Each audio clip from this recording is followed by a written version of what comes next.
Sitting behind me is my duffel bag, still loaded to 225 pounds. Today, I did what no fitless, keep doing that today. N is an L. N is an L, like Sean Connery does S with an H. Take 9. Today, I did what no fitness influencer ever wants to happen.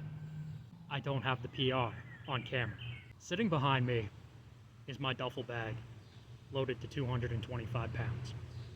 A little earlier, I put that 225 pound sandbag on my right shoulder. And as said a moment ago, I don't have video of it. That's one of those things you have to find a balance in when you're trying to be on the online fitness sphere, the lifting corner of the internet. You have to balance your working out and your working out for the camera. Today, I don't think you could even call it training.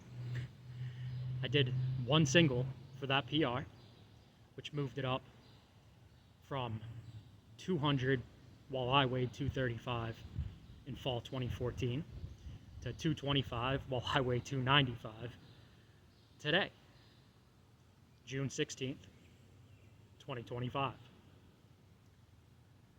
I realized a couple days ago that today marks the 5-year anniversary of the lifting of the COVID closures.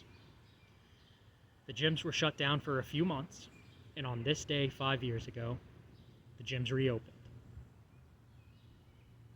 The lesson of those closures was to do the most that you can with what you have where you are. Everyone, instead of those who choose to, was made to work out at home. Some had equipment, some didn't. Some had the best training of their lives. Some completely quit training, or many spun their wheels. I was somewhere between had effective training and spun my wheels in that time frame.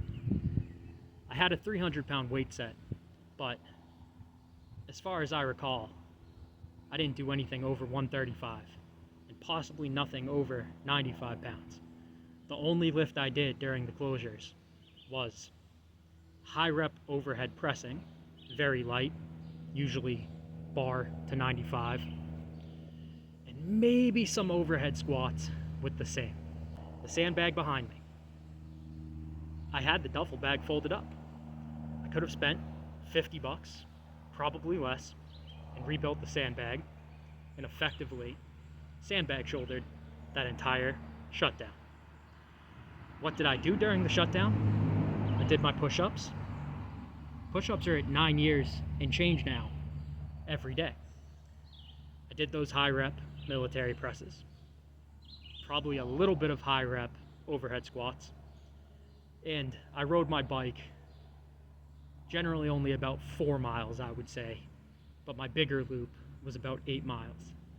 I rode the bike, generally shirtless in the sun. That's a tangent I could go down, that training at home, I'm getting vitamin D. If I was inside a gym right now, I'd be getting synthetic lights, canned air conditioning, but instead, I'm covered in sweat and the sun's hitting me. Sunscreen. Cloth is natural sunscreen.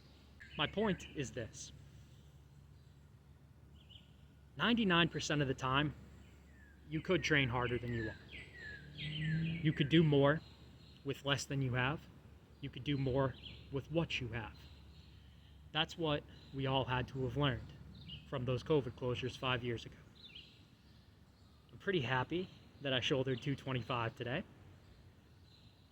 I'm slightly annoyed that I went for 4 more attempts to get a good one on camera. And it didn't happen. Fail, fail, fail. And a 4th, fail. But it was a good session. The birds are chirping. The sun is shining.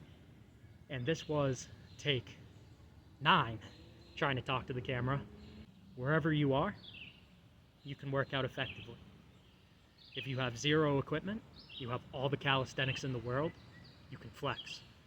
If you have just a pull-up bar, you can add in pull-ups. Work on gymnastic stuff. If you have dip bars, you can do dips in the gymnastic stuff.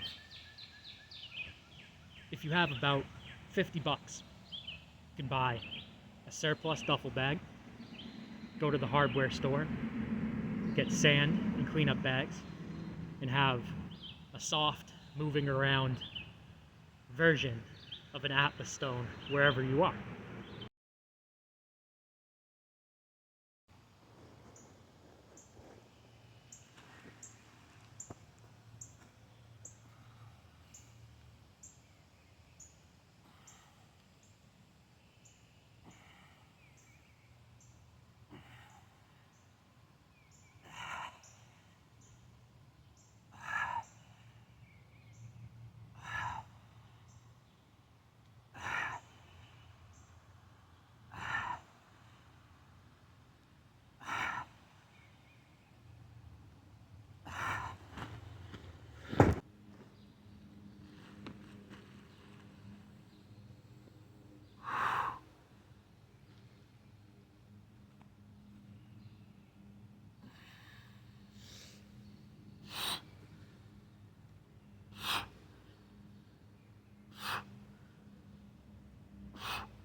This movement's quite the ab workout.